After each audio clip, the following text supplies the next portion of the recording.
Good morning, everybody, and welcome to our meeting this morning. It is February 26th, and I will call the Workforce, Labor, and Economic Development Finance Policy meeting to order. So thank you again for being here. We have a couple of bills on the agenda today, which we'll be hearing later on. We've got some exciting presentations we're going to hear about. Today's about youth leadership and youth education when it comes to workforce. So we're excited to have some of our folks with us today. One thing I want to just set up ahead of time, at least I think my co-chair would agree to this too. Because of the security changes that we had this year, we probably need to try to wrap our meetings up around 5 to 10 at any time possible to give the officers time to clear the room. So we can't do what we did last year and just kind of hang out. We've got to try to help and move things along. So my goal will be going forward, and maybe my co-chair would agree, that if we can wrap up a couple minutes early and not run it like I've done it long too. I've been a couple minutes long.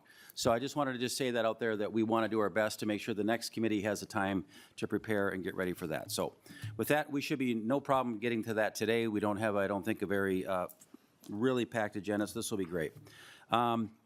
With our agenda in front of us, the first thing we're going to do, besides calling the meeting to order, is look at our minutes from February 25th. Vice Chair Mecklin, have you had a chance to review the minutes? I have, and I move the minutes.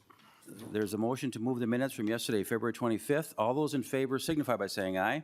Aye. Any opposed? Those minutes are carried. Thank you so much. Our first presenter up today, members, are from Josiah Littant. Again, I got it, Latant. Thank you, that's it, Latant. From the Minnesota P20 Education. Would you please come forward, Josiah, and get yourself settled in. Members, you've got the packet in your packet today, their packet, their report, and we're looking forward to hearing this today. So, Mr. Latant, if you are ready, introduce yourself and proceed with your testimony. Thank you. Thank you so much. I want to make sure you can see my slides.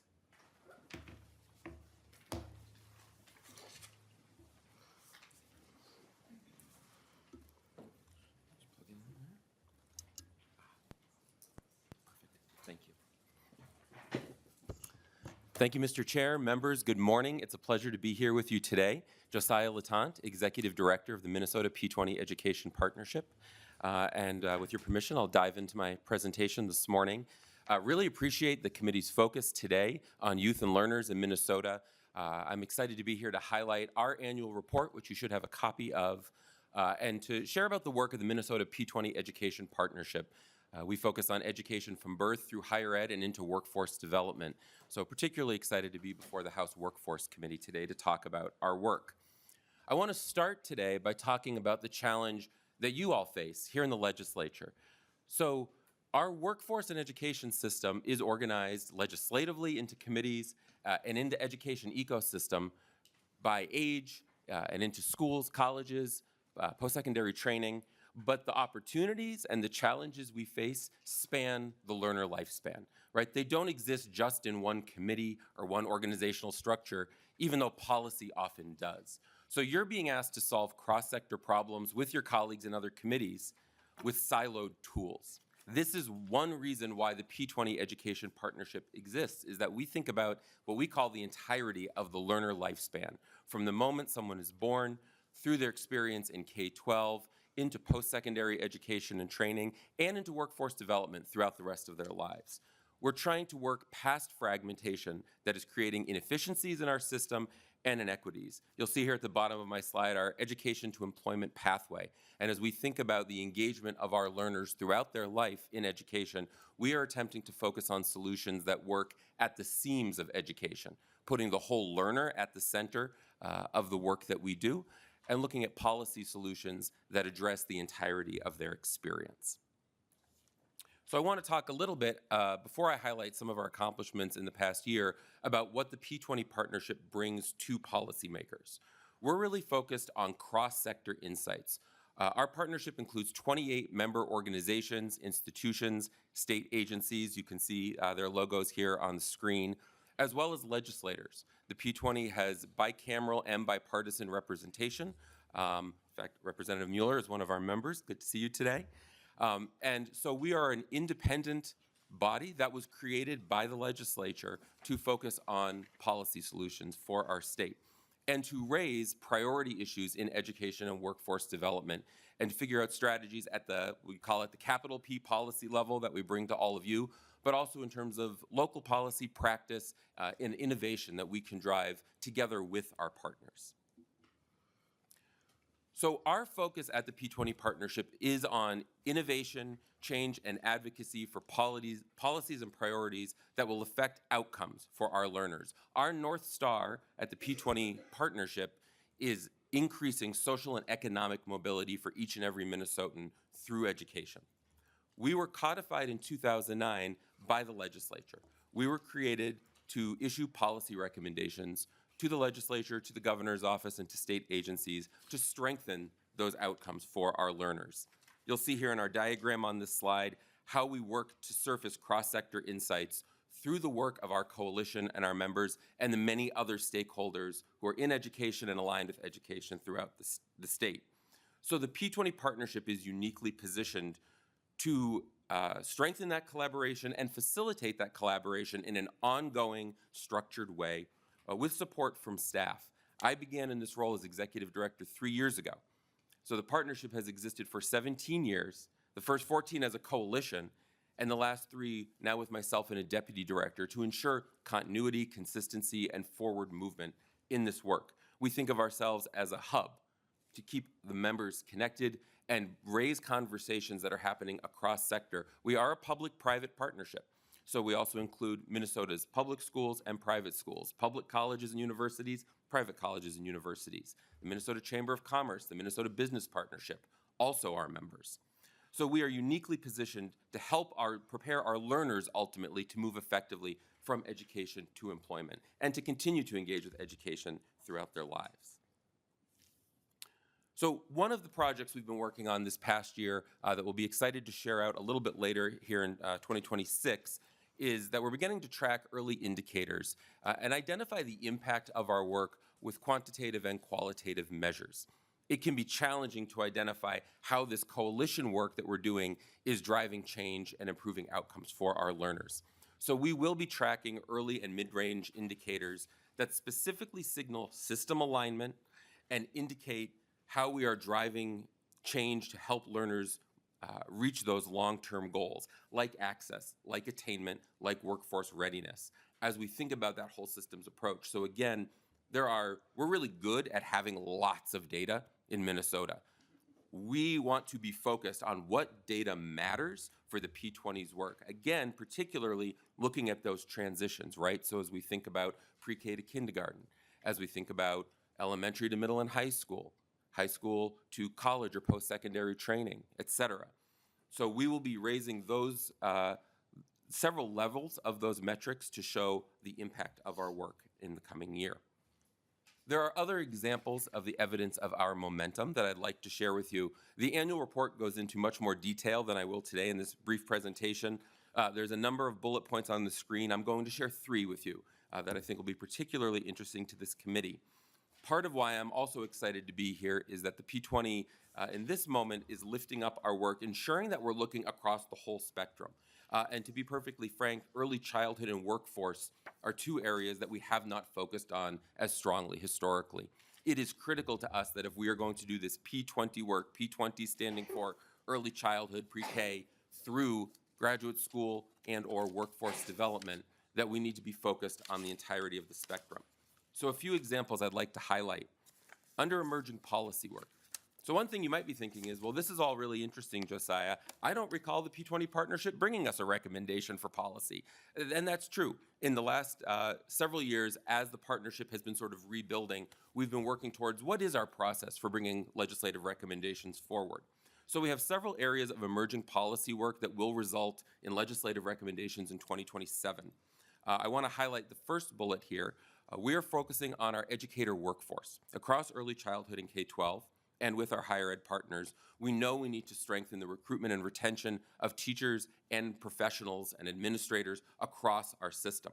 This past year, we were excited to launch a joint committee with the Governor's Workforce Development Board to focus on the educator workforce and bringing forward recommendations to the legislature for strengthening recruitment and retention of our educators. That committee is well underway. It includes members from both the GWDB and the P20 partnership, as well as members of the governor's Interagency Workforce Alignment Task Force. We are working to look, again, as I mentioned, across that continuum of the educator experience. So yes, at the recruitment phase, but also those first 5 years on the job and long term. How are we supporting our educators in the classroom to strengthen educator workforce? We're excited to bring you those recommendations. The first set of those will be released by the early fall. So we're excited to have that conversation with you next year.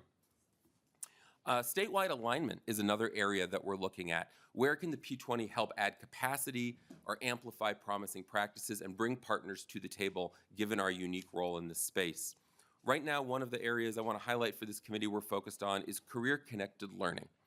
So we know that this is essential, right? That we are focusing education on outcomes and what it is helping lead our learners to in terms of jobs and career and in terms of life, good civic participation, citizenship, et cetera.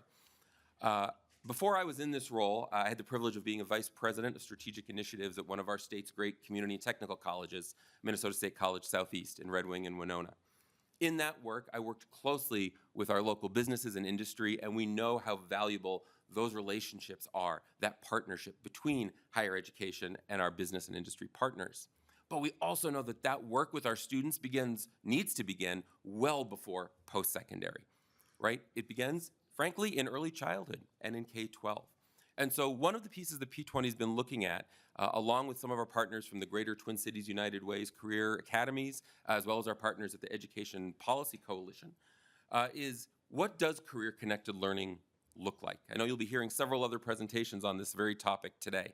Where can we help amplify promising practices? Where can we add capacity? Where is there need in the state to centralize resources and help support good work while ensuring that that work is able to happen very much at the local level with local flexibility, nuance, and implementation? So we're very excited about work we are leading with that group, really our first priority being to gather input from the experts across our state who are working in this field, be they teachers and administrators, business leaders, students, right? So raising up those voices to identify where we can help move that work forward. Finally, under leverage and efficiency, a lot of great highlights from this past year, but I want to highlight the last bullet most importantly, which is our strategic planning. Now, I know strategic planning is not the most exciting thing to hear about, but here's why it's important. As I mentioned, this coalition has existed for 17 years, but in the last 3 to 6 years, we've really been building what the P20 partnership can be. In order to do that effectively, we have to have a clear strategy. The P20 partnership has done some great work over its almost 2 decades, but it has not been a strategic approach that is looking across that P20 spectrum, in particular, not just looking at individual efforts within each sector, but how they influence and lead one to the next to really strengthen that work that we're doing at the seams of education. We have been working since the fall on developing our first strategic plan. It will be completed and publicly released by the end of the summer, and we're excited to share that with all of you to really be clear about what our strategy over the next 5 years is and what we see our unique value proposition being and how we can be an asset to the legislature and in the education community across the state. So finally, what I'd like to end on today, and I'm happy to take any questions, is that we believe that our cross-sector lens matters and can be an asset for all of you in your work. There are few entities like us in the state and even in the country that are looking at a high policy level with senior leaders from organizations, agencies, and the legislature at the table that are looking across all ages, systems, public and private, schools and institutions all at once. So we really see ourselves as an asset to help identify where policy choices interact across silos and where we can make the most impact collectively. We have the capacity for P20 as we continue to grow, we believe, to be a tremendous tool to all of you and to our educational leaders across the state. We're excited to continue to tell you about our growth, about our priorities, and to hear from you how we can be an asset in the education to workforce space. So please consider us a resource as your work goes forward. Feel free to reach out now or at any point in the future. And I'm certainly happy now or later to take any questions that you may have. Thank you.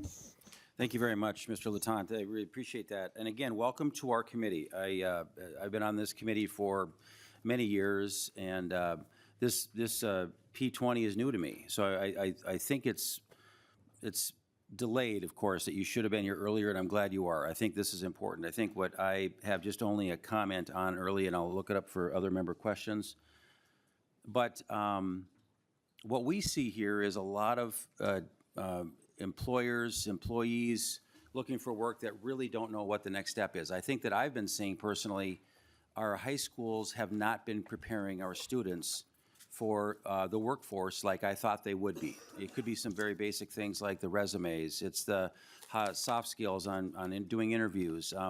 Are there interns available, internships around? So I think that you're hitting on something that's really critical, that we're seeing a lot of requests for dollars through workforce development, nonprofits that want to help people get stood up, and we all want that. But I guess have expectations that that should be happening in the high school level, more than it is. So I think your helping and working through us now would be a good collaborative thing. So I was thinking here, you know, everybody's got an app on their phone for something. And again, I wish we had almost the high schools would say, here, Johnny or Susie, here's an app. If you want to do an interview, what's a resume look like? And you just tap it. And it's really meant for that group. And maybe there's a video about what an interview looks like. Maybe it's other local internships around my area. And if I plug in my zip code, that something might come up. I don't know what that looks like. But there are things where I think young people, when they get to this point, there's a lot of new Americans that just come to, at least my community, they're first-time Americans, 10th graders, 9th graders, 8th graders, and they have to get through school in an accelerated way, but they won't have that same opportunity, but they might need something like that. I just know that there's a lot of work to do in this area to have our kids better ready for the workforce. So thank you again for being here. Thank you for your presentation. Thank you, Mr. Chair. Any member questions for the testifier today? And Rep. Mueller, thank you for serving on their board and their help on that too. So with that, looks like you're set to go. Thank you very much for your testimony today. Thank you so much. Appreciate it.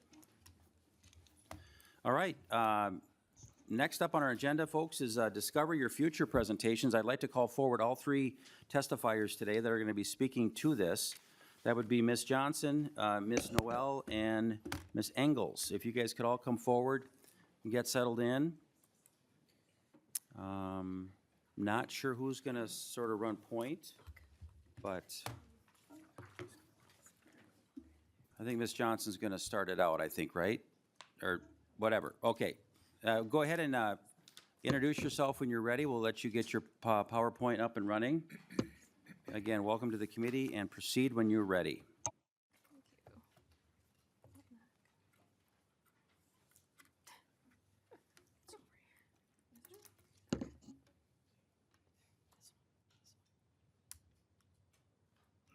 There we go.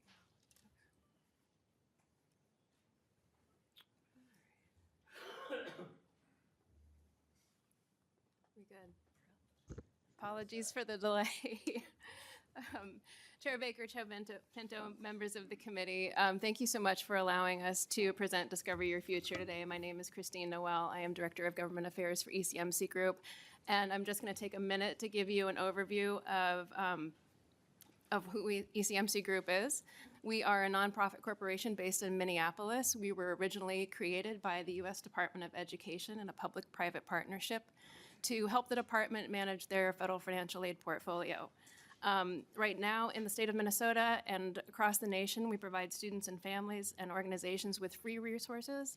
I might add that we have a partnership with the Minnesota Department of Education to help them with their FAFSA outreach to students and families, and we provide that service free of charge. Ms. Noel, also- I'm sorry, yes. would you pull that microphone in a little closer to you? Sure. It's hard to hear, and then the other testifiers, you got to kind of get close to the mic. Thank you. Absolutely, my theater voice is not projecting. I would also just say that ECMC provides technical assistance, financial literacy, education, and mentorship to students and families who are looking to figure out how to pay for college and how to select a college. ECMC Foundation is a national foundation that focuses on post-secondary completion. They focus on areas like basic needs, making sure that they're removing obstacles, anything that can get in the way of completion, including a flat tire, unexpected expenses, building capacity within institutions to make sure students have a streamlined experience. We've invested about $32 million in the state of Minnesota. P20 is a recent recipient, and we are very proud of that work. Also, Education Impact Fund is another line of our businesses where we invest in very early stage startups that are looking to solve big problems in the education and workforce space. So that's just a quick overview of ECMC Group, and I'll turn it over to my colleague Heidi Johnson, who's going to walk you through the Discover Your Future initiative. Good morning, Chair Baker, Chair Pinto, and members of the committee. Can you hear me okay? As Christine said, my name is Heidi Johnson, and I'm the Chief of Staff for ECMC Group. Thank you for the opportunity to talk about Discover Your Future. Chair Baker, based on some of your comments, I think you're going to like what you hear what our framework is about. I think what's also helpful before I just jump in and start talking about the framework is why ECMC cares about this and what the context is of how we started this work. 3 years ago, our CEO, Dan Fisher, wanted to engage more deeply in Minnesota. And he asked us to create a strategy where we would identify an area that had a need in Minnesota that aligned with our mission and was backed by data. So rather than be an organization that just comes in and hands out money to the loudest voice, we went on a listening tour and we interviewed folks from across the education and workforce ecosystem, and we learned a few things. First is we have lots of talent sitting on the sidelines that could participate more fully in the economy if they knew about the phenomenal careers that exist, how it could change their mindset, going from just looking for a job to really moving into a career. There is a fundamental gap between the talent that is needed to fill these amazing jobs that Minnesota has and the talent that's available. Young adults need exposure to the careers that are available. They need to understand the skills that are needed for these careers and the pathways they need to take to move them from just an opportunity to fulfilling that career. And we need to address basic needs. Things like transportation, daycare, and current work responsibilities get in the way of taking that first step, moving towards a career. We also learned that there are very few programs that are designed with input from young people. Most of these programs are designed by people who have gone to school 20, 30 years ago, and the world is a very different place. We also learned that employers are looking for talent, and based on the data we see, there is opportunity for employers to lean in more meaningful ways to help develop the talent that they need. And finally, there is a large disparity between career exploration programs across our state, which has a direct impact on the young adults that live here. So we hired almost 40 young adults and asked a very simple design question.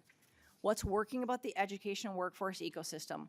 What's not? And how does it make you feel when you're in it?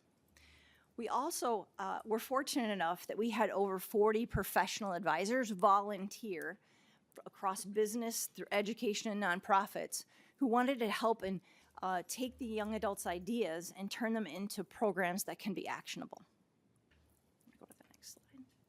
So what we envision, is an ecosystem centered around young adults, giving them the support they need to move from talent full of potential to our future workforce. This means our education and workforce partners working more closely together and not in silos. It means creating data systems to measure which partners are fulfilling what role and what outcomes we are seeing. This means working with stakeholders across the state to create a centralized system that works for all, that can be scaled and cost-effective.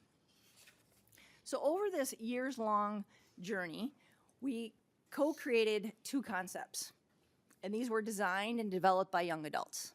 The first one is CoLab, which I'm not going to go in deep in today, but just give a short overview. CoLab tackles similar issues that Discover Your Future does, but tries to reach disengaged young adults who are no longer in high school. It uses a physical space where they can explore careers, build skills, and get basic needs support. What the young adults told us that they need from a basic needs perspective is mental health resources, financial well-being, and physical health. Nonprofit partners are also present, so young adults don't have to navigate that ecosystem that I just showed you. The ecosystem comes to them and gives them the support they need. And we pay the young adults who participate to ensure they can maintain that 12-week commitment that this program represents while continuing to meet their life and family obligations. Based on the results that we saw of our 3 cohorts, we're excited to say that we are going to partner with Wilder and St. Paul Promise neighborhood to scale this program statewide over the next 3 years. And I think Christine is going to send the impact report later. The second concept and why we're really here today is to talk about Discover Your Future. Today in Minnesota high schools, there are students who receive robust career exploration experiences that start as early as elementary school. Unfortunately, that is not the experience of every Minnesota student. We've heard from young people and secondary school professionals that in some districts, career navigation experience consists of one conversation junior year of high school. What our students need, what our employers need, and what our state needs is consistent, scalable, measurable ways to prepare high school students for career in the future. We need to build consistent processes to ensure we're building the workforce that Minnesota needs. DYF is a comprehensive and consistent statewide career exploration framework that improves student outcomes in high school and beyond. It builds the future economy of Minnesota and engages local communities' strengths to build their future workforce. At its simplest, DYF is broken into 3 components. A consistent framework that is scalable and flexible to meet individual district and students' needs, outlining categories of activities that high school students participate in to expand their career exploration, culminating in a career pathway decision that includes the educational steps post-high school that are needed to thrive in that career. Second is it's a data system to track activities so we can identify longitudinally what works and what doesn't. And third is creating meaningful, scalable, and impactful partnerships between employers, schools, and students. Given today's competitive pressures, employers are essential in shaping the educational pathway. What we heard from young adults and from our post-secondary education partners, our secondary education partners, that made us lean into this work is first that young people across the board want a future where they can work in a career that they love and build a future for themselves and their families. Second, and family influence matters.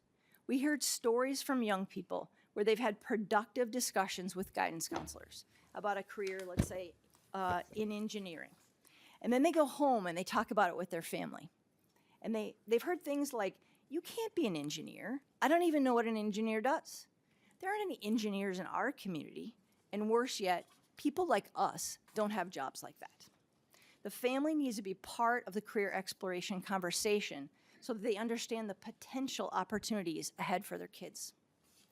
The third thing we learned is it's a state requirement that every student starting in 9th grade has a personal learning plan or a PLP, which is defined as programming and career exploration, course scheduling, and experiential learning. So we have a foundation here in Minnesota. Well-funded districts that prioritize career pathway planning can do so, and we've seen examples where it spans K through 12. Less resourced districts may not be able to accommodate more than one session with a guidance counselor, let alone programming for all 4 years of high school. As students move from district to district, their PLP doesn't necessarily go with them because there's no standard framework or system of data to create a seamless transfer. The student's PLP can be interrupted, changed, or lost. Data is important. Currently, we don't have a system that can tell us which education and career pathway planning programs are moving the needle on key metrics that the state needs, like graduation, post-secondary education enrollment and completion, and if career pathway programming leads students to in-demand jobs in our state, and then consequently those students stay in our state and grow their families and their careers, helping Minnesota's economy. And to put a finer point on it, we use some data. In 2022, over 27,000 young people, 16 to 24, were disconnected.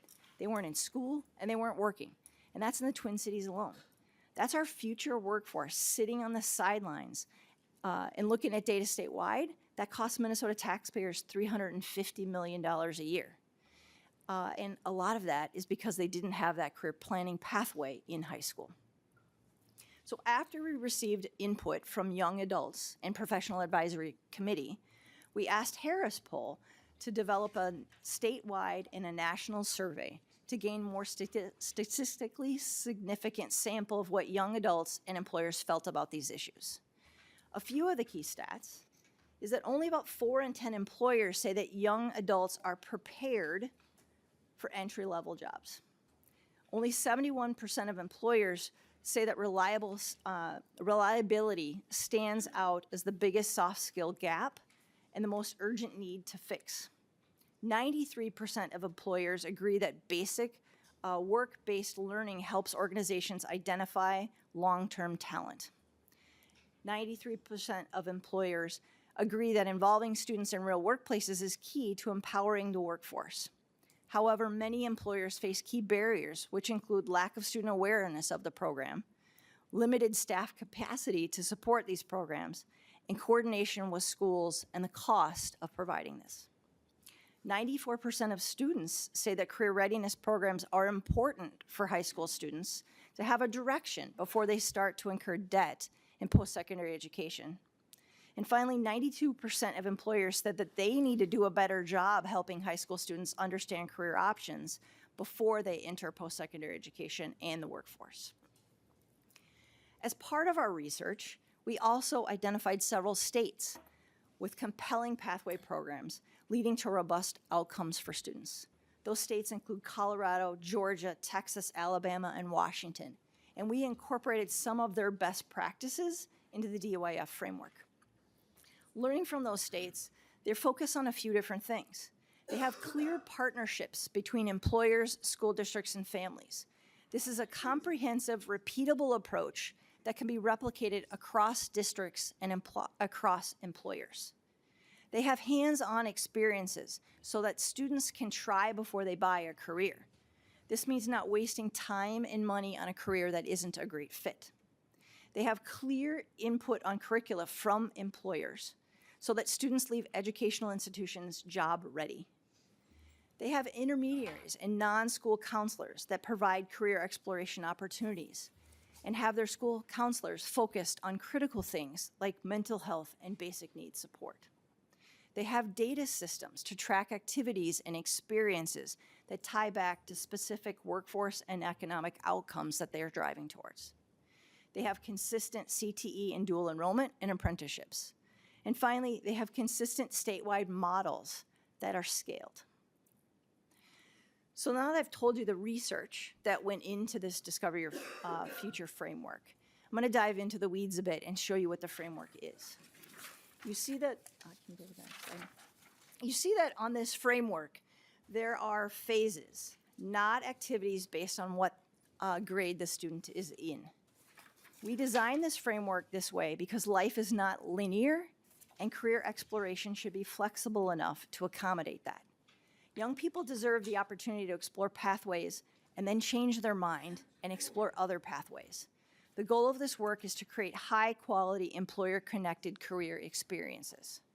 The framework is designed to be personal for each student with a recommended menu of activities. But what is constant is the type of activities that are taking place during each phase of the journey, because each phase builds on one another. And as you can see by this chart, this amount of time they spend on different activities changes and grows phase over phase. The first phase you see is exploration. That's time spent on self-exploration, finding out what they like to do, what they're good at, and what the world needs. This is a step that is critical with setting a firm foundation to build upon. And Chair Baker, there are absolutely apps and AI tools that can help augment this effort. The second phase is exposure. The students experience specific careers. They go deeper in specific career areas. This may mean observing a day in the life of a career, having someone come in and talk about the career and their journey they took to move into that space. It's also time spent exploring what steps after high school are needed to move into these careers. Our belief is that most careers need some sort of post-secondary education, not necessarily a 4-year degree, but some credential of value at a minimum. The third phase is experience. This is the hands-on phase. Students gain real-world experience of their career of choice before any important decision is made post-high school. They also gain a better understanding of that post-secondary pathway that's needed and potentially take initial classes. And finally, elevate. You see during this phase, most of the time is spent moving towards a chosen career path. It could be taking a dual enrollment course, earning your certificate at a community college, or taking an internship with an employer. This is the time where they elevate their choice and move into real action. So the slide we're on, nope, back. The previous slide, I think you all have the paper, is a bit of an eye chart, but it's the heart of DYF. Through this framework, we outline standards for each student and provide recommended activities that build to meet these outcomes. This is a list of activities that can be dynamic, and ideally there is a statewide database is created extending on SLEDs, so best practices can be shared across districts, and we can gain insight into which pathway planning activities are instrumental for long-term success. The framework provides consistency while giving districts the ability to make it their own. The key to these activities is engaging employers consistently across the phases.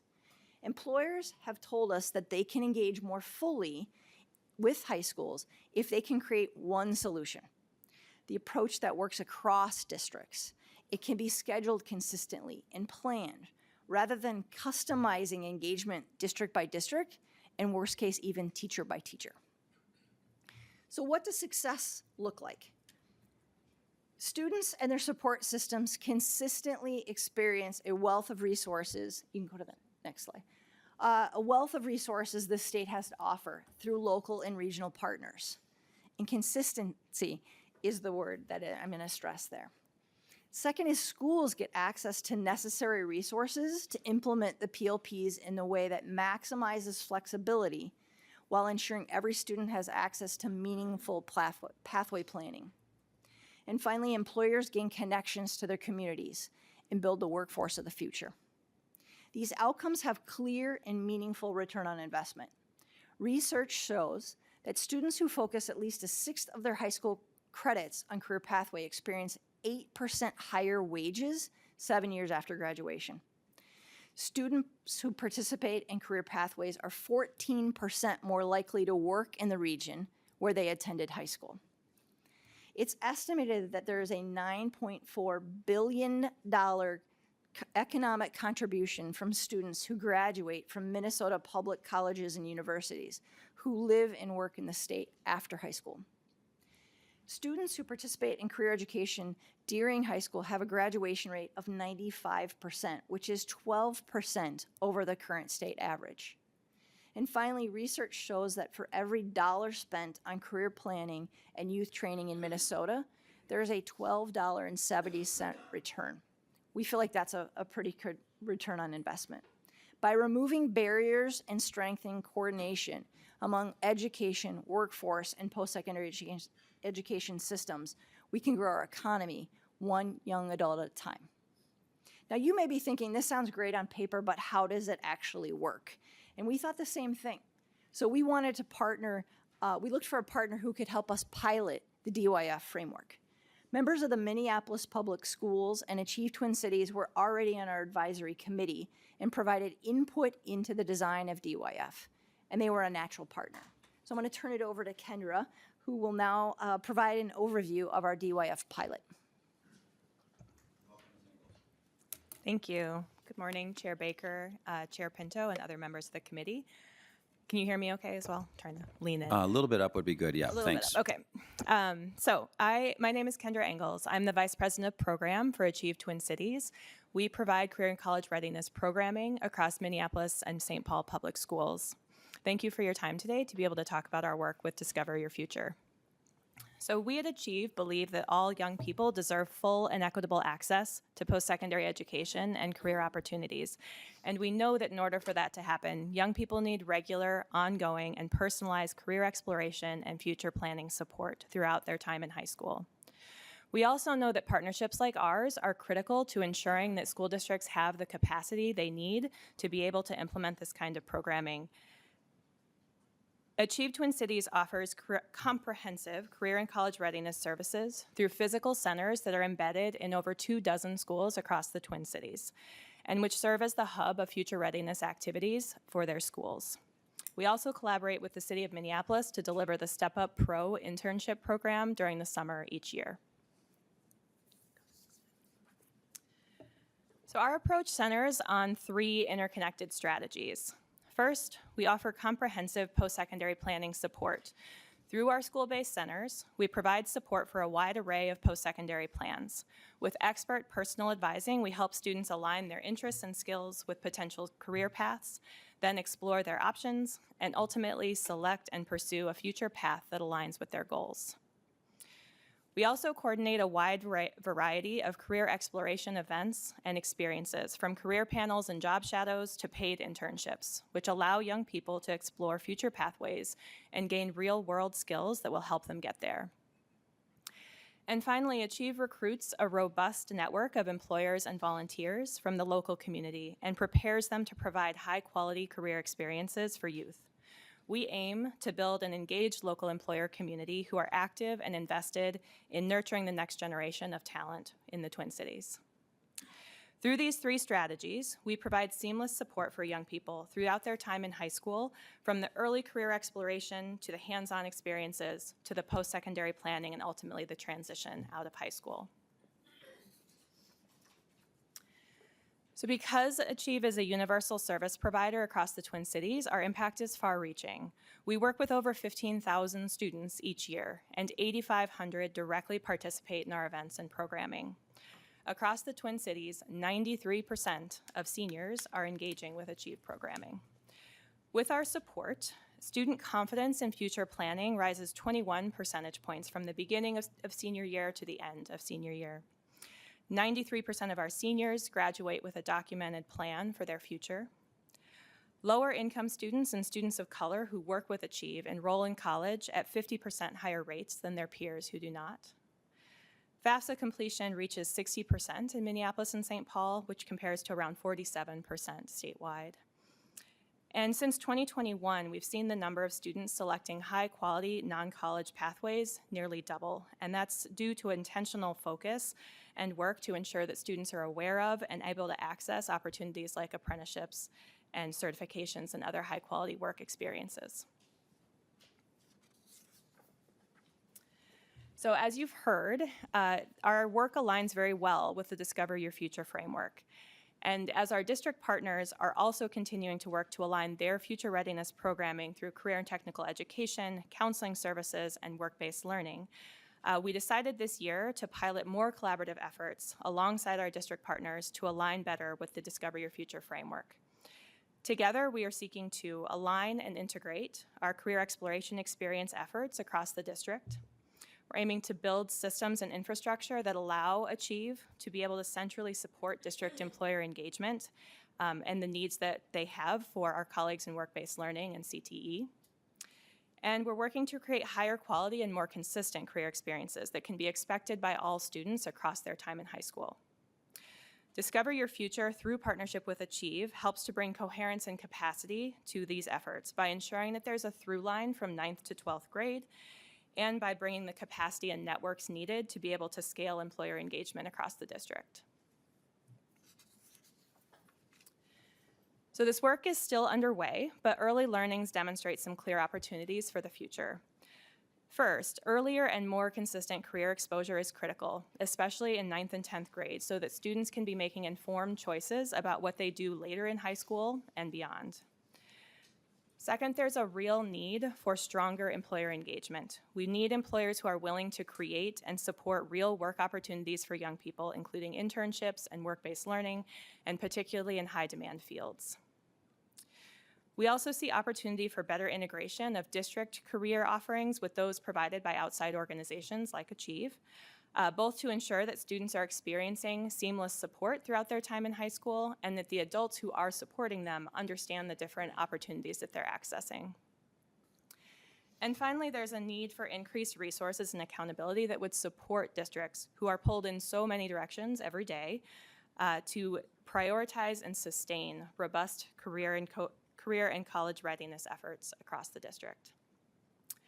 I want to thank the committee for your leadership in youth workforce development and for recognizing how important it is to have these sorts of coordinated efforts across both youth and employers. And we believe with continued efforts like these, we can ensure that every young person is ready for their future and that employers in the state have access to the talent that they need. Thank you for your time. Thank you so much for the testifying. It's a deep dive. This is, a lot of research has gone into this. Thank you very much for this very solid update about getting the kids really thinking about this a little early on and working with the schools, and then really engaging the employers to have employers reach out. I think what I can say as an employer myself is I'd love to have a toolbox to help me be a better mentor then to those, maybe some of those students in a field like I'm in. Mine would happen to be hospitality and sort of that line of thing. But again, I mean, this is very good information. Any questions from members for our testifiers today? I'm going to throw this out there just because I go, this again, great presentation. We heard yesterday from the state demographer, we lose a lot of our kids right out of high school to other colleges. Do you have any sort of sense of, with all your research, and why do you think, why do you think we lose so many of them? And again, we weren't able to kind of compare our data to other states. I know you want to spread your wings and, you know, maybe it's too expensive here. I don't know what it is, but are you sensing or have any idea for us to try to help in trying to find ways of keeping more of our students here longer after they graduate from high school? Is there any comments to that? And if you do, just chime in. I'm not looking for anything specific, but. I don't think this is statistically valid, but from my perspective, we aren't engaging high school students and creating that stickiness with employers and post-secondary education. So if we establish that relationship where they are working with local employers on what this career path looks like, they're working with local post-secondary education providers, they're doing dual enrollment earlier, they're experiencing what our career technical community colleges look like, they're getting hands-on experience, they're going to know that they can get their future here and that there's a really strong future here. If it's just left to who has the best rock climbing wall at whatever four-year institution, that's where they're going to go. So we have to build the case that there is a strong future here in Minnesota, and the best way to do that is to stay in Minnesota, get your education, have your internships with these local employers that you've been working with since high school. It's really brand loyalty. We need to think about our high school students as the customer, engage the voice of the customer and treat it like a business, and how do we keep our customer engaged throughout the entire life cycle? Spot on, Ms. Johnson. Thank you. That was a good comment. Anybody else want to comment to that? So that's great. Oh, Representative Lesnikar. Thank you, Chair, and thank you for the presentation. I wanted to ask a question. I know that when I listen to this, it sounds like it's the 9th, 10th grade focus. I'm wondering if you've thought about starting this sooner, because I know there's some states that are doing really tracking students at middle school, because when they go to high school, they're already picking out their course. I mean, it's done. It's almost like they're supposed to register, you know, whether they're going into the career technical education or they're going the 4-year or whatever their plan is. And when I was meeting with students this week that are in leadership capacities, they asked that question. Like, we're not starting soon enough. We don't have a chance to see careers or see, you know, what it takes to get your CDL license, what it takes to be a welder, what it takes to, if you want to be a flight attendant, you want to be a nursing home. They don't know the path. And you only know your dad's a teacher, your mom's a nurse, you know what you are around. But they said it would be so nice if you had exposure in middle school and elementary school to see things, because I think they made a very valid point. So I was curious, because I know some states are really tracking it the kids are making decisions in middle school so that when they get to high school, they're already focused, so that when they graduate from high school, they have certificates for welding, they have launched their career, whatever it's going to be. And I think we need to be moving more. So I'm curious on your thoughts on that and your plan for moving it down into experiences in elementary, exposure to things, are especially these essential jobs we need in Minnesota. Thank you. Who wants to take that, Ms. Johnson? We completely agree, but we needed to start somewhere. And so we started with high school because we could build, and there was already the momentum with the PLP being a mandate and so a framework to start from. And so starting in high school, but we absolutely agree that this is a framework that can move younger, but it can also move older for displaced workers or disengaged who didn't graduate from high school. So we feel like this model, we built it from a flexibility perspective, so it can go younger.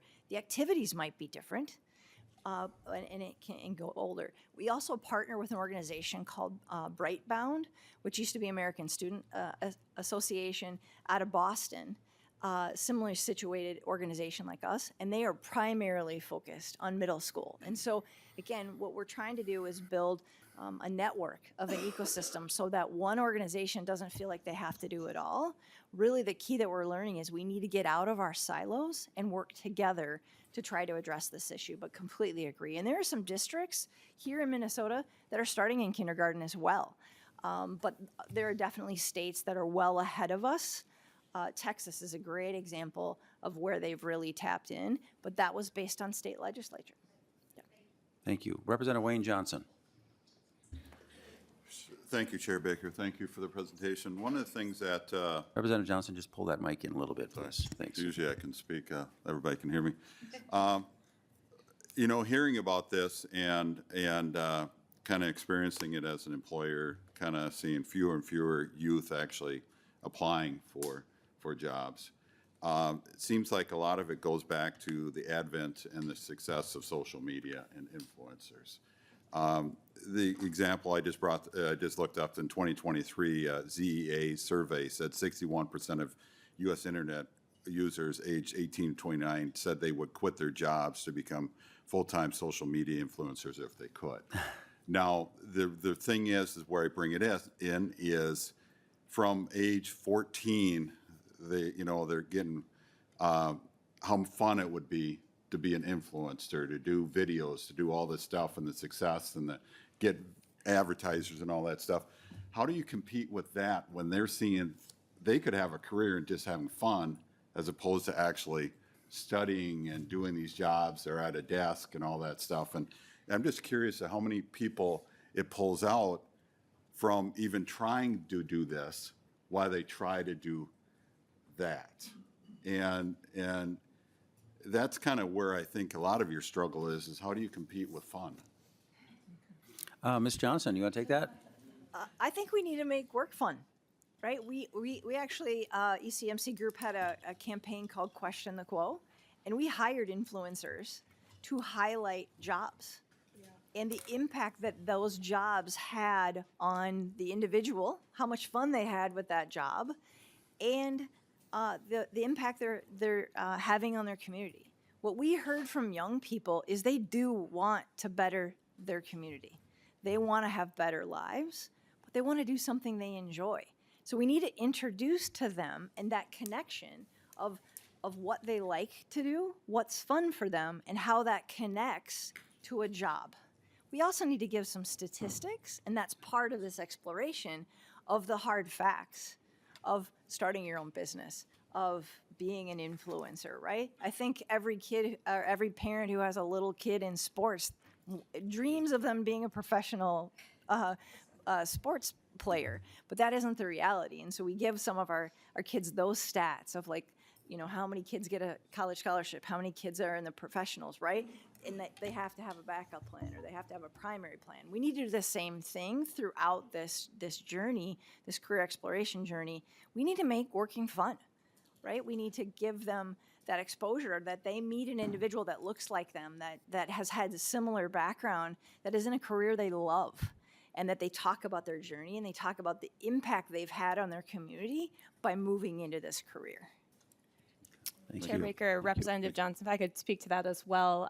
I would just add that I think that's why the individual advising and guidance is so important to this whole process. It's not just exploration, it's also having caring adults and knowledgeable adults who can help you understand what does it actually mean to be in this profession or this career, and to help students understand what is it that's attractive about that influencer job. Like, what is it that seems fun about that, and how does that connect to other potential career opportunities that might actually be something they can access in their community? Because I agree completely with Heidi that to me, that immediately brought back working with young people and them saying they're going to be in the NBA. And it's like, well, maybe, but probably not.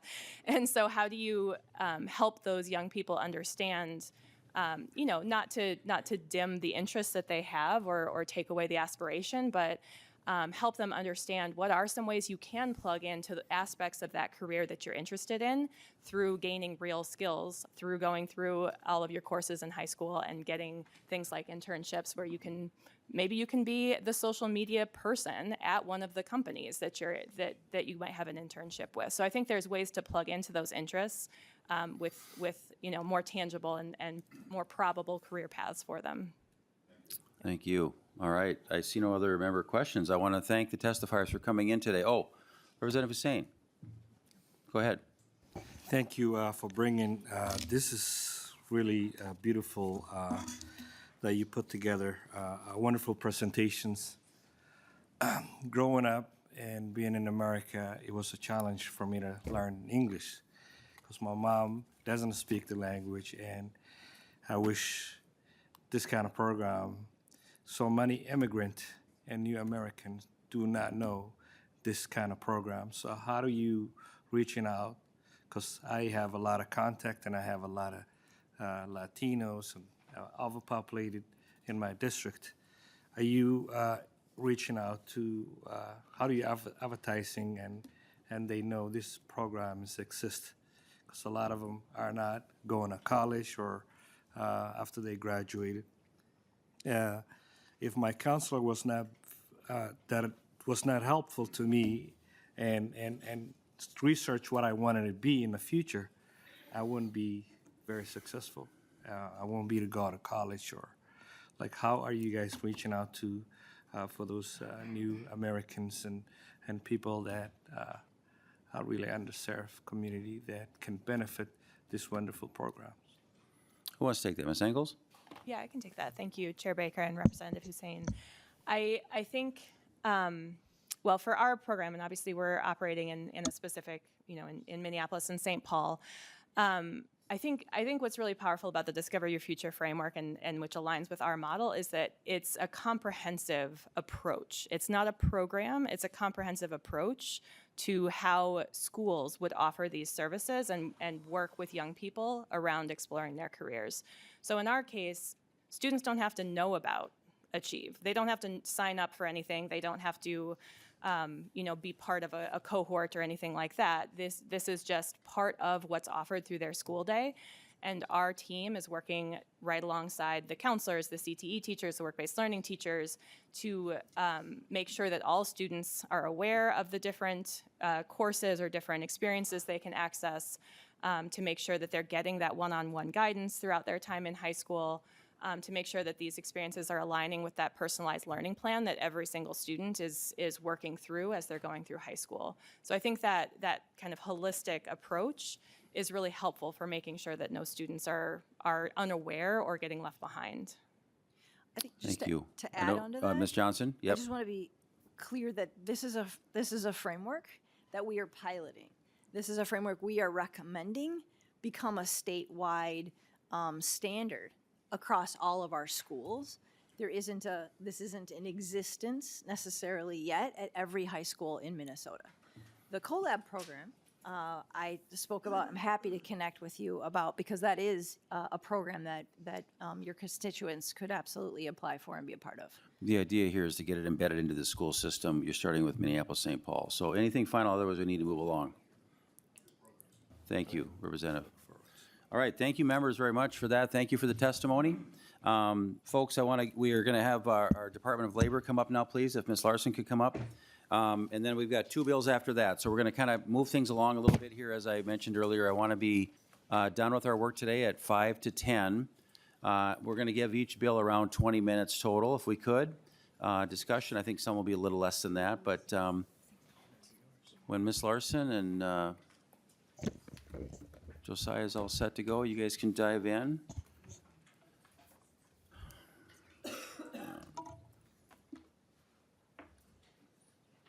To our friends at Labor, welcome back to the committee this year. It's good to have you back.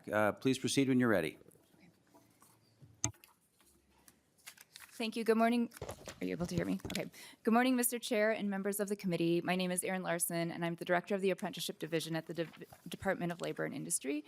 Thank you for the opportunity this morning to provide an update on the Registered Teacher Apprenticeship Program grant.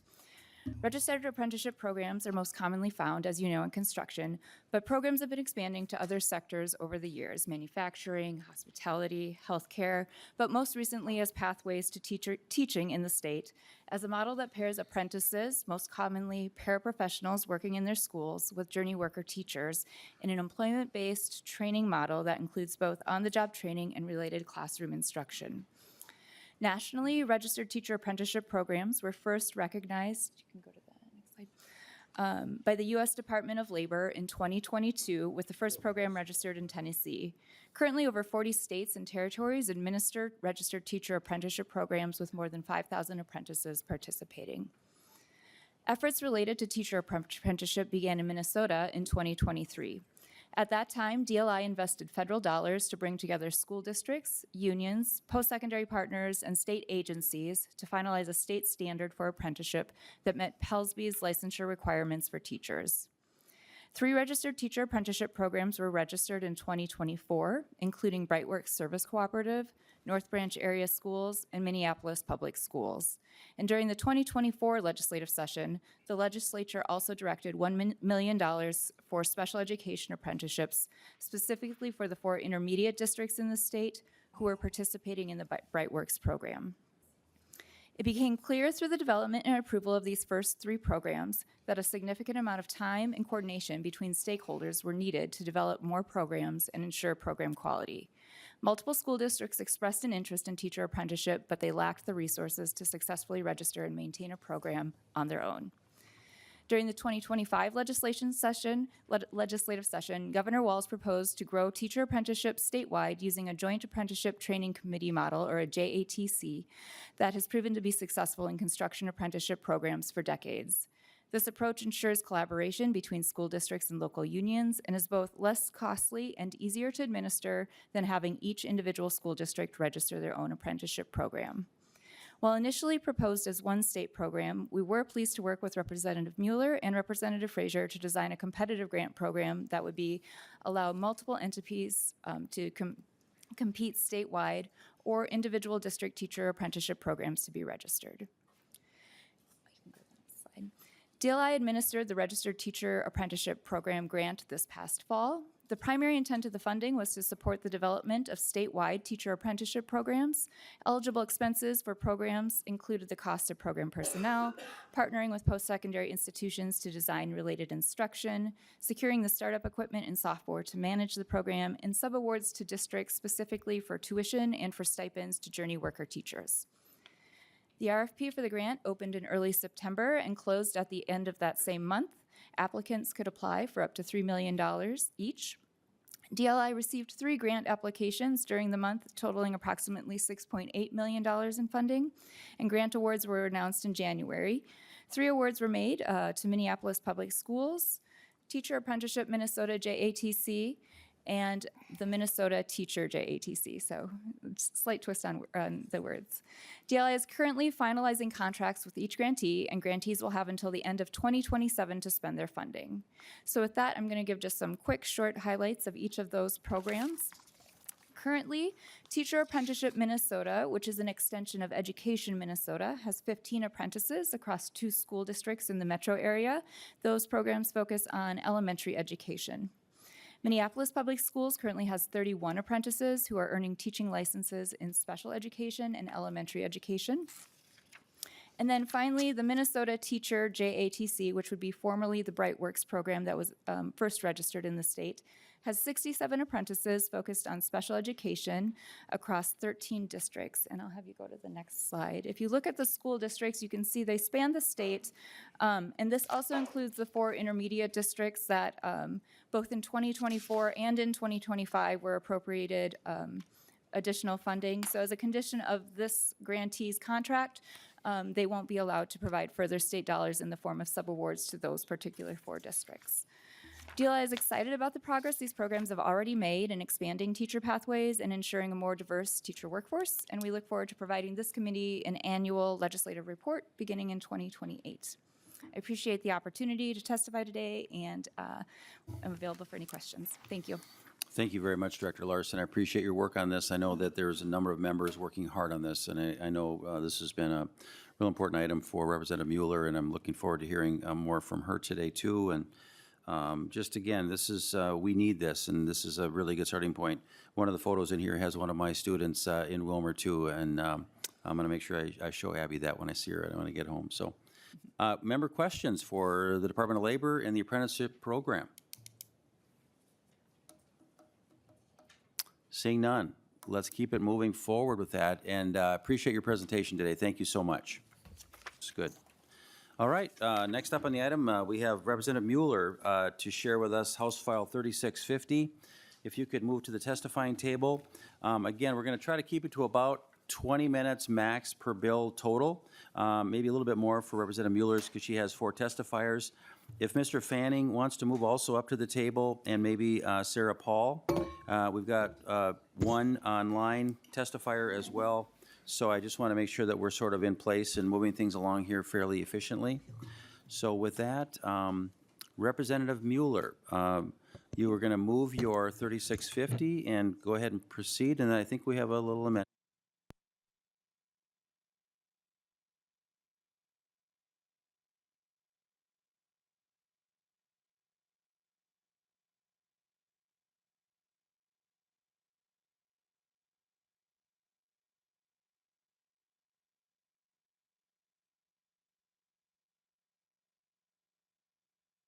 in MDE, and we had a request from Dolly to be included in that. So that Okay. is the A1 amendment. Very good. Any members have any questions on the A1? All right, seeing none. All those in favor of adding A1 to 3650, please signify by saying aye. Aye. Aye. Any opposed?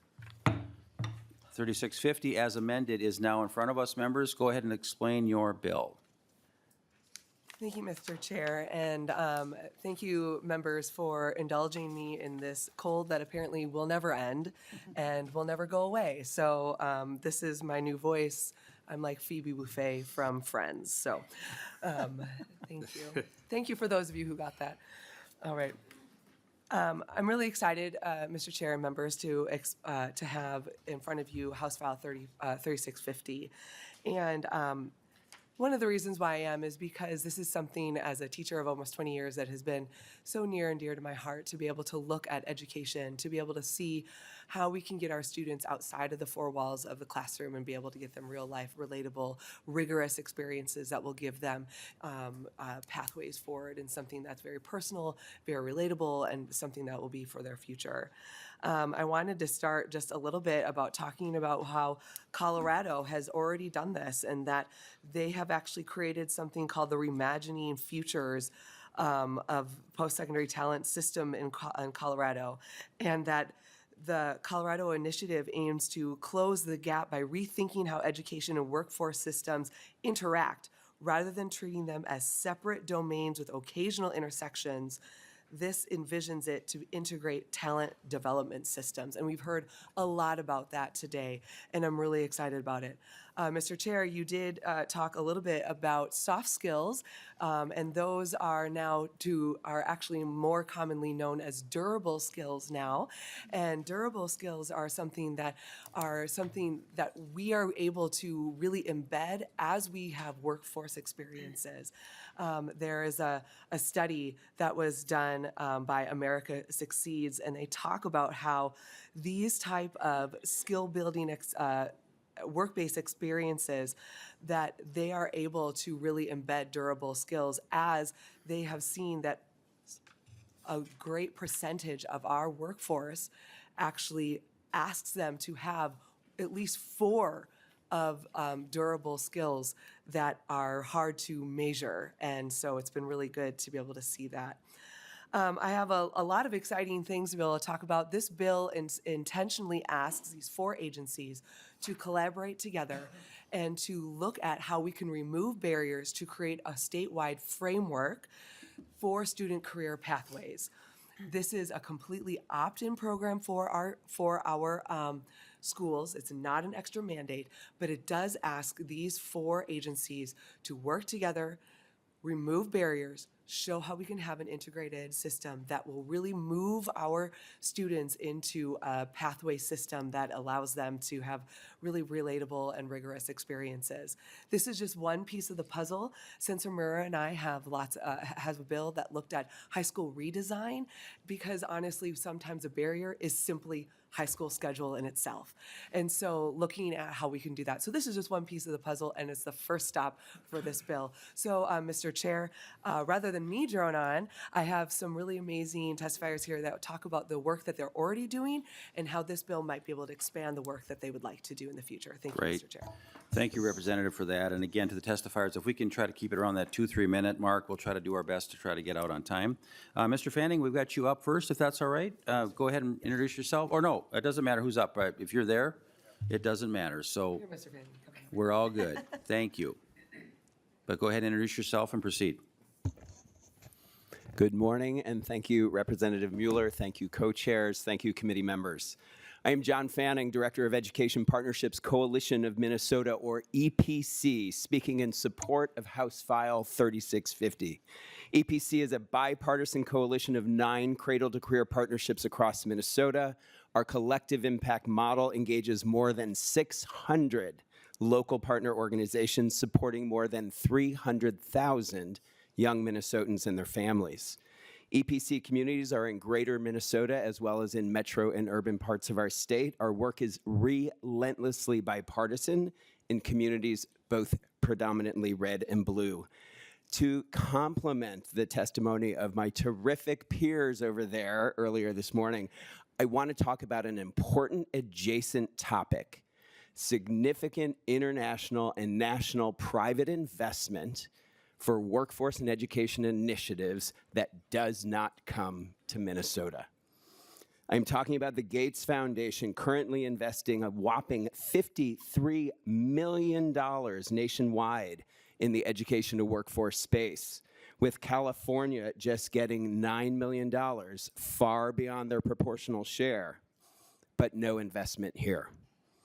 I'm talking about a Walton Family Foundation joint venture just releasing their first round of grants in the education to workforce space, totaling $7.5 million to 5 states, including 3 of our Midwest neighbors, Indiana, Ohio, and Illinois, but no investment here.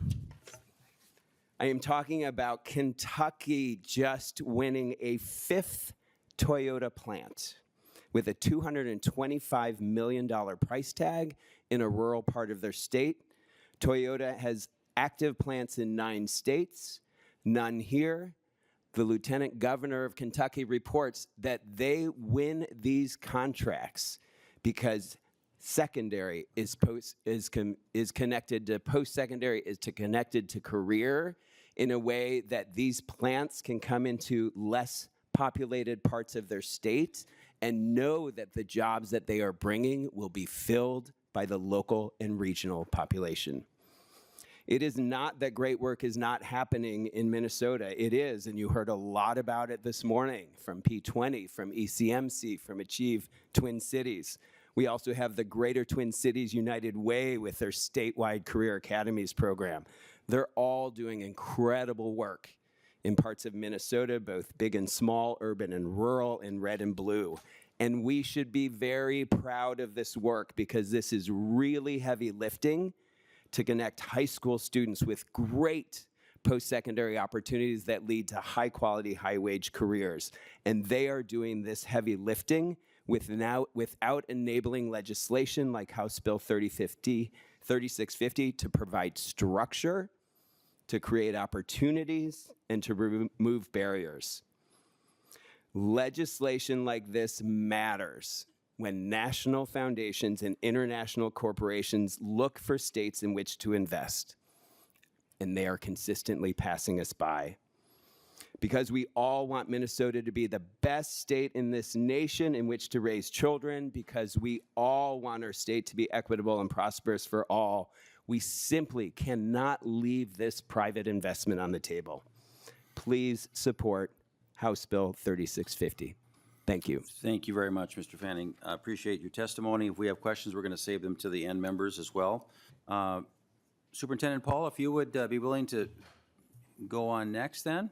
I think they're kind of tag teaming, Chair. Oh, whatever, that's fine, that sounds good. You go ahead, just introduce yourself and proceed. Chair Baker, members of the committee, my name is Tim McMillan, and I serve as the chair of the North Branch School Board, and I'm here today to support of House Bill 3560, or 3650. Superintendent Paul and I have been here before, and we've testified with Representative Mueller, and you can probably get the sense that North Branch, if you've seen our name up on the screen this morning, is that we think outside the box, and we lean into career readiness. So I'm just going to make one statement, and then I'm going to yield my time to Superintendent Paul, who's going to dive into more of the details. But as a local school board leader, one of our most important responsibilities is ensuring that every student graduates with a clear pathway to success. For some students, that pathway leads directly to a four-year university. For others, it may include technical training, apprenticeships, military service, or immediate entry into the workforce. House File 3650 recognizes that success is not one size fits all, and that our state must support multiple high-quality career pathways. And I think you'll hear Superintendent Paul talk about North Branch and how we're aligned in our community with some of our industry in town. And I think we just have a great opportunity to grow in that space. And we know that this alignment is going to help our kids. And that's why we get into this business. That's why we run for our local school districts. That's why we're board members. So thank you, Superintendent Paul. Ms. Paul, go ahead. Thank you, Chair McMillan, Thank you. and thank you, Chair and committee members. Again, my name is Sarah Paul. I've been serving as the superintendent of North Branch Area Public Schools for 6 years. And before that, I was serving as assistant superintendent in both Minneapolis Public Schools and then White Bear Lake Area Schools. Focusing on career pathways and looking at this big blur concept, if you've heard research from a few years back, we really need to make sure that we're thinking about what are those opportunities and experiences. I think the presentation earlier on the framework that was shared, that's the work. When you've been in this work, those phases are well articulated. I don't need to go into details on that. But each community is different, and there's different local context. In White Bear Lake, we were able to establish multiple career paths, connecting to local employers, making sure that we could take students through those phases, and finding those endpoints for employers to really feel that they could have that value add in a strategic, efficient way.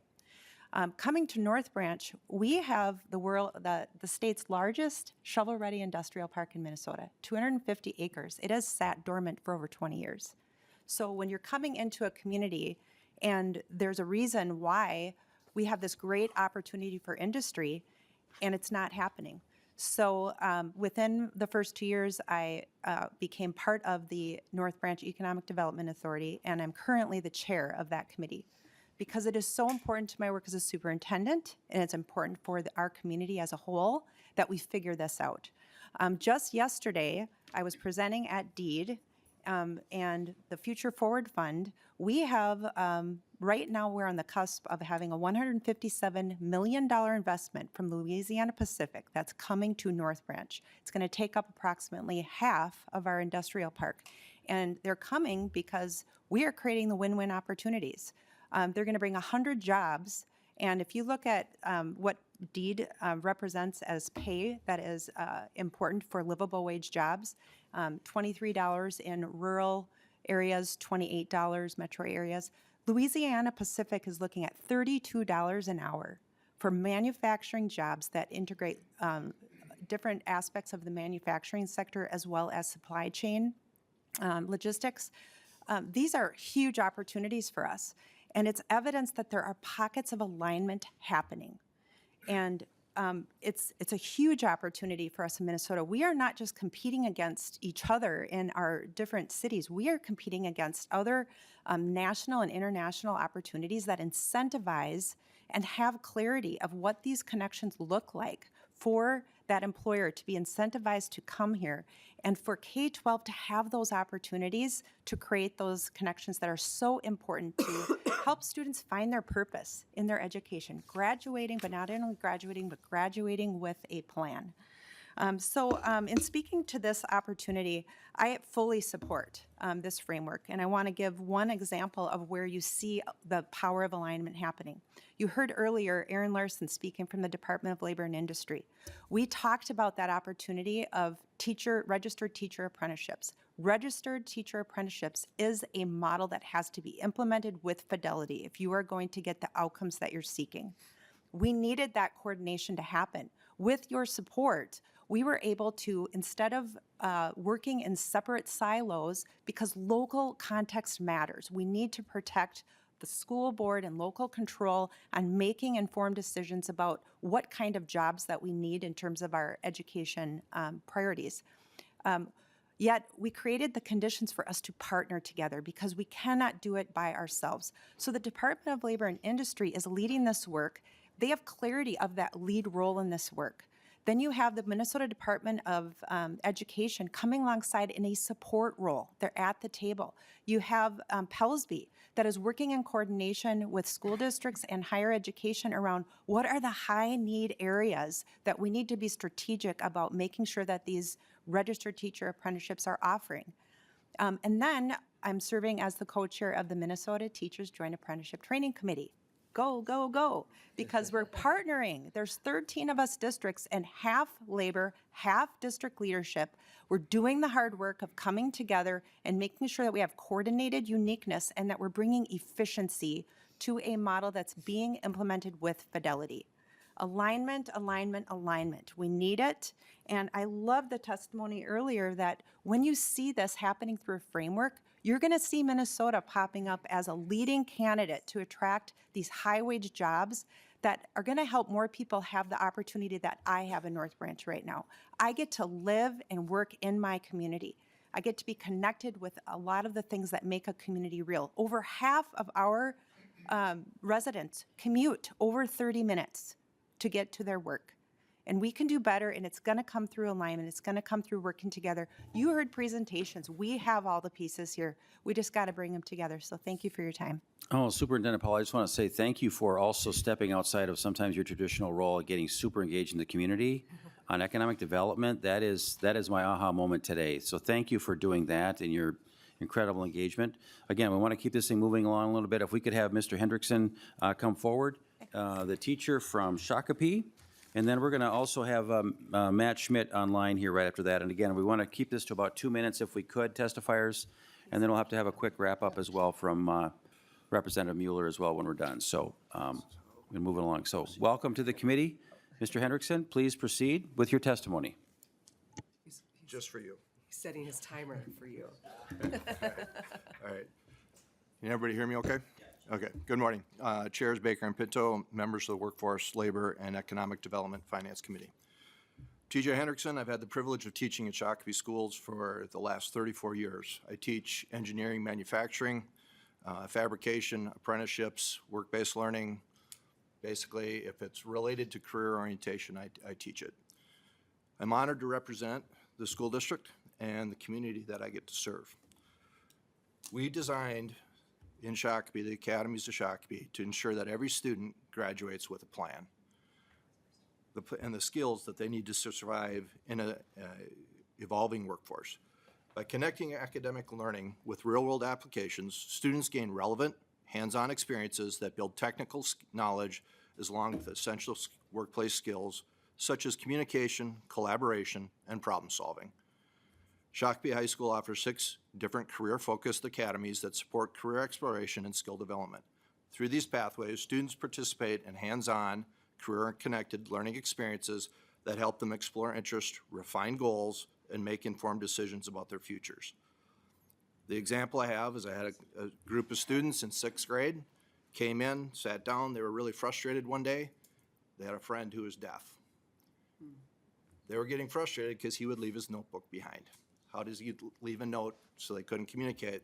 So they problem solved and decided with a gardening glove, flexible sensors, an Arduino board and a speaker, programmed it so that when he signed, it would actually talk to them. So projects like that allow students to apply engineering and problem-solving skills to real-world challenges that matter for their daily lives. It's more than a sequence of courses. They are a system of career-connected learning rooted in career and technical education and problem-solving. Students work on authentic projects, collaborate with industry professionals and mentors, and develop the skills needed for post-secondary education, technical training, apprenticeships, and high-demand careers. This would not be allowed without strong community partnerships. We're grateful for the continued support of the Shakopee Chamber of Commerce, our industry partners who provide mentorships, site visits, internships, and all sorts of real-life project opportunities. One of our industry partners reached out to us and said, just letting you know, NASA's going to be calling you. What for? They want you to prototype for them. So we developed a program that actually has gotten international acclaim where we are developing things to go to the International Space Station. These partnerships help the students understand career opportunities and the pathways needed to reach their goals, with also strengthening the connection between education and the workforce needs here in Minnesota. We can demonstrate that when it is possible, schools, businesses, and communities working together can support our students. Continued support for the career pathways, technical education, and problem-based learning ensures that students across Minnesota are prepared for both college and career success. Thank you for your time. Mr. Hendrickson, thank you so much for your testimony as well and for doing what you do in Shakopee. So thank you very, very much. Members online now, we have a principal from Austin High School, Mr. Matt Schmidt. If you want to unmute yourself, please, you'll come on our screen and you can go ahead with your 2-minute testimony, Mr. Schmidt. Welcome. Thank you, Chair Baker and members of the committee. I want to thank you for the opportunity here today. My name is Matt Schmidt, principal of the high school in Austin, Minnesota. And I want to begin by having you think back to your 9th grade year in high school. You had the new shoes, the new backpack, perhaps the newest Trapper Keeper. And all you were worried about was getting your locker open and finding a seat during lunch. And then a teacher asked you, what do you want to do after high school? Did you have any idea what you wanted to do and any idea of all of the careers that were possible at that time? I know that I didn't. I didn't understand all of the possibilities that were there. And to ask a 14-year-old to know that and to magically figure it out on their own is just not possible. And what's happening is our students are going to college and using that as the most expensive career exploration course they could possibly have. And sometimes it's just not the right fit for them. They might not need the 4-year college.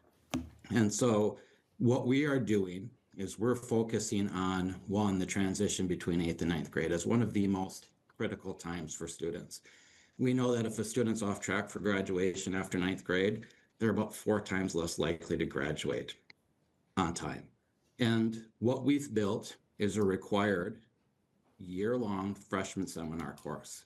And in that freshman seminar course, they're developing soft skills, career exploration, they take interest surveys, they take the Clifton Strengths Finders, they hear from local business leaders, and they ask questions like, what kind of lifestyle do I want? Where do I want to live? What am I good at? And what do I enjoy? And then we help them build a 4-year plan during their freshman year that maps out their post-secondary education also. It's not about picking classes based on which friends you have or which classes are easy, but it's about purpose. And when a student walks into that algebra class or that biology class, they can ask the question, why am I taking this? And that clarity changes engagement, it changes motivation. And we don't stop there with 9th grade. Under the umbrella of the Packer profile, we focus on 3 levels: career exploration, career or meaningful learning, and a portfolio. Students participate in mentorship, internships, job shadowing with local businesses. They attend career fairs, college fairs, and they build a 4-year portfolio documents growth skills, and experiences. We partner directly with the community. Local businesses help us design hands-on opportunities so students graduate with real world experience, not just credits. And I'll give you an example of that. Our AF&R program, which is now the fastest growing department in Austin Public Schools. When it comes to hands-on out-of-school learning opportunities, they're leading the way. When they talk about farming, they go to John Deere and watch those tractors being built. When they're talking about ethanol, they go to an ethanol plant and they get their hands into it. And students before that didn't think of AF&R as a possible pathway are now going into it with eyes wide open. And over the past 3 years, after implementing our 9th grade seminar class, our credit attainment rate, that means students passing classes, have gone from 85% to 94% and continues to rise. That means more students are on track, more students are graduating on time, and more students are prepared for what comes next. And the reality is, it requires a lot of structure, a lot of coordination, it requires staff time, business partnerships, and systems to monitor progress. And if no one is responsible for monitoring it, it doesn't get done. And so we've made that investment locally. We believe that it matters. We believe in the direction, and we have data to show that it works. Career exploration isn't just about steering students into a path. It's about exposing them to all the possibilities. It's about ensuring that when they leave high school, whether they choose a 4-year university, a 2-year program, a trade or military, or direct employment, they do so with clarity and purpose. And students understand the why achievement follows. Mr. Schmidt, I got to have you wrap up, okay? Mr. Schmidt, thank you. Thank you for the time.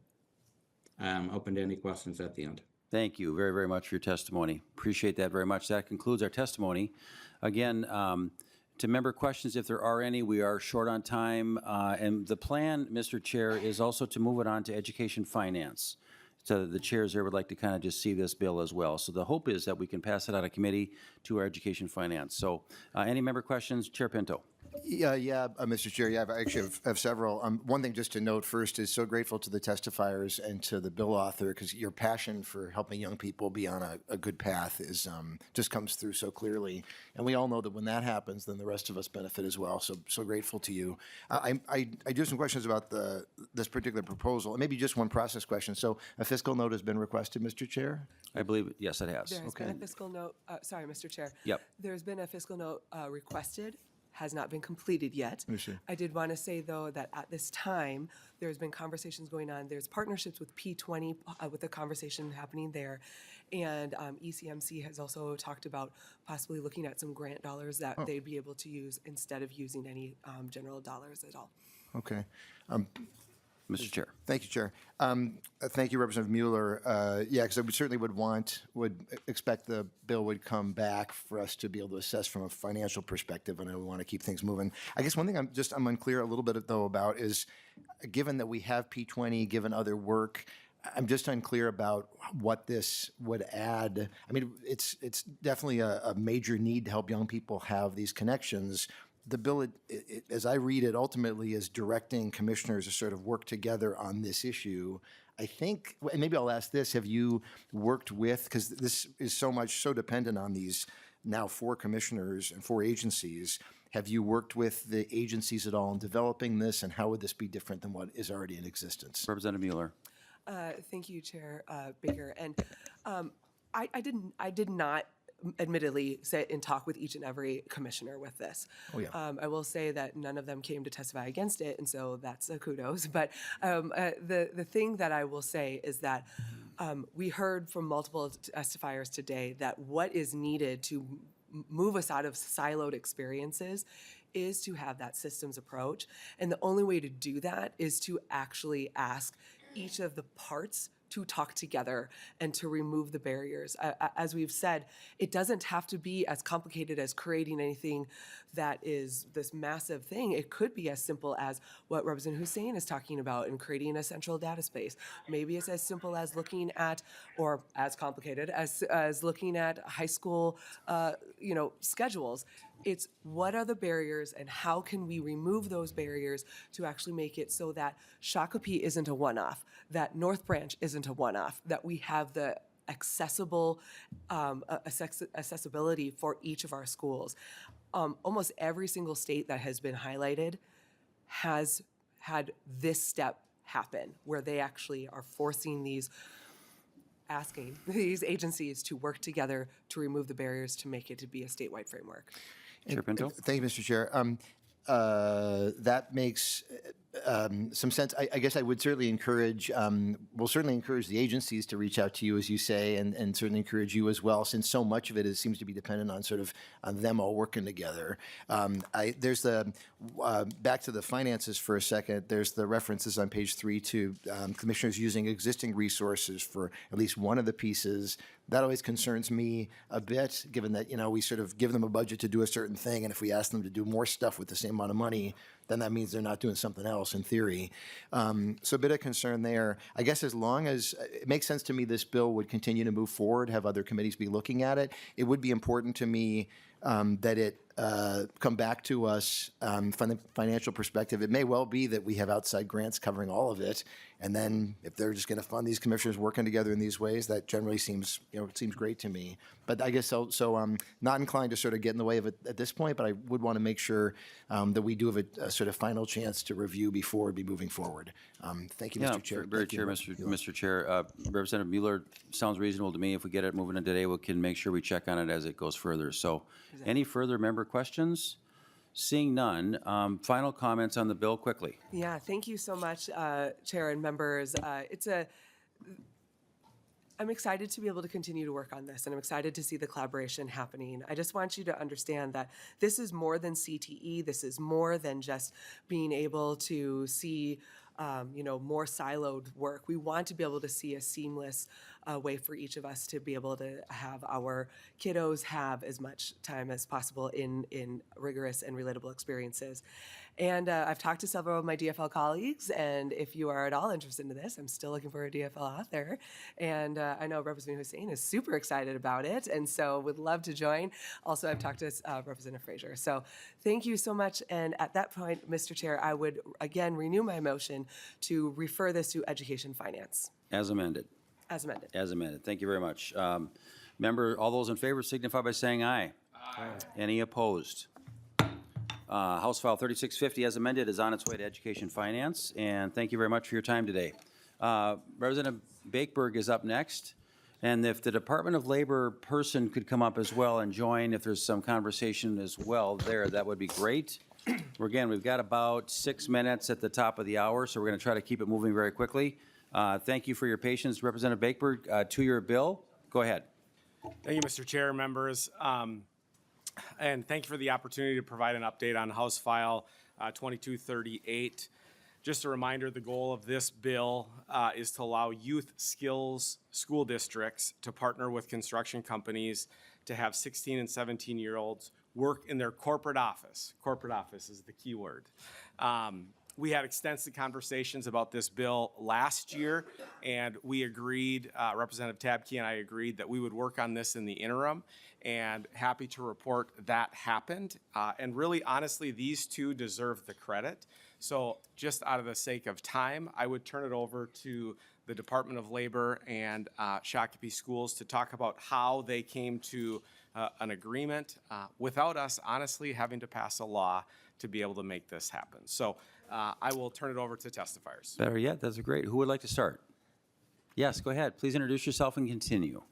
Good morning, chairs, members of the committee. My name is Annie Welch. I am the Director of Projects and Planning with the Minnesota Department of Labor and Industry, which includes the Youth Skills Training Program. A little bit louder, please, if you could. Thank Apologies. you. Yep, I'm go ahead. Real close. Okay. Thank you. Yeah, we had a great opportunity to work together with Representative Bakeberg and TJ, Shakopee, several other colleagues, and essentially in realizing that information technology is cross-disciplinary, cross-industry, we really realized that the goal of the bill could be achieved administratively, so we added project management as a pathway in information technology, which is an existing industry with youth skills training. So we are really grateful to have achieved the goal without the need for any legislation. So thank you. That makes us happy. Thank you so much, Ms. Welch, for that. And it's great that you guys are working on this.